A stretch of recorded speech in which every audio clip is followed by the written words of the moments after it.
So which of those streams of income that you have then do you find most rewarding? Do you prioritize the interaction with readers and get a lot out of that, or is there one that you find you get more out of? It's kind of a toss-up between the Comic Cons and Twitch. Despite the fact that I don't make a huge amount of money on Twitch, there is such a sense of community that you can kind of grow. So you can, you do your live streams and then you've got a chat there and you can, create your own personal emotes. So I have some of Boris, my dog, and which people love. And obviously going live on Twitch is a lot less effort and cost than booking a table at Comic-Con and, driving down there and maybe hotels and things like that. I did a Comic-Con just this weekend gone, and it was 3 days. And, I was dead for like a day or two afterwards. It's exhausting and draining. And obviously you have to physically lift tubs of books. Whereas if I stream, I just click go. I didn't really understand Twitch to begin with, but now I've been there for, a couple of years. The community feel is so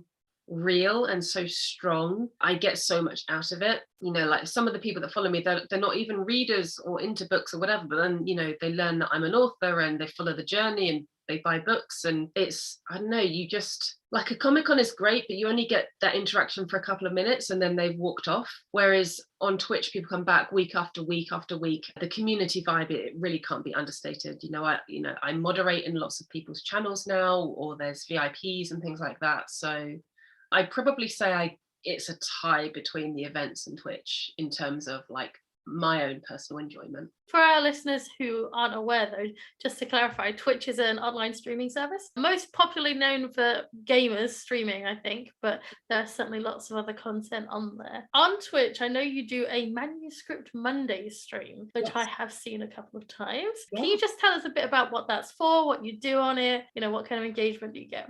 Yeah, so that was the main thing I wanted to do, to keep that connection with, I say fans as if I'm someone really popular, people that have read my books and like them and like me. They're fans, that counts. I know, but I feel like really pretentious if I say, oh yeah, like, do it for my fans. But yeah, no, like that personal interaction, I lost it when lockdown happened. So I decided that, and like when you're an author and you introduce yourself as, oh hey, I write books, and how many books have you published and what do you write, blah blah blah. Inevitably I get the same questions like, oh, I'm writing a book, or I've written a book, or oh, can I show you my writing, or what do you think about this and how do I do that? And it's just like the same kind of questions over and over again, and I don't want to keep answering the same questions over and over again. So like I have like a FAQ thing on my website, but also Manuscript Monday was a kind of like a deep dive into various questions and topics. So it's a live stream that I do every Monday at 5 p.m. UK time. She says I haven't done it for a few weeks because I've been crazy busy, but I will be returning next month.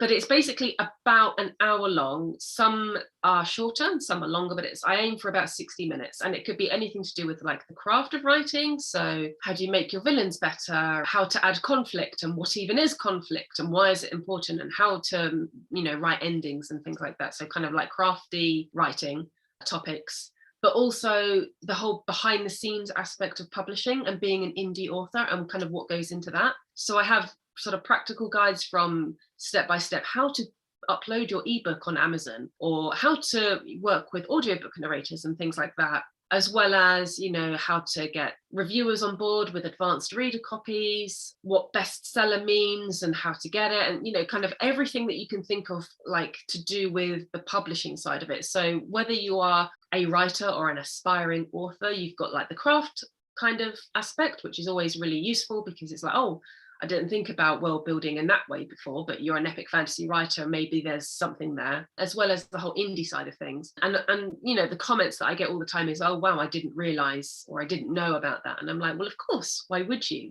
I didn't know this at the beginning. And because you get the same questions over and over, you kind of get a feel for the kinds of topics. I do have like a redeem where people can submit topics that they would like me to discuss. And I do save all of the episodes as highlights. So if anybody wants to go back and rewatch it, or they can't make a particular week for whatever reason, it's always available. And Manuscript Monday was just the name that I came up with because I like alliteration, and it was on a Monday, and it was to do with manuscripts and writing, so that's why I picked it. But yeah, it's been a lot of fun. I think I'm at episode like 56 or something.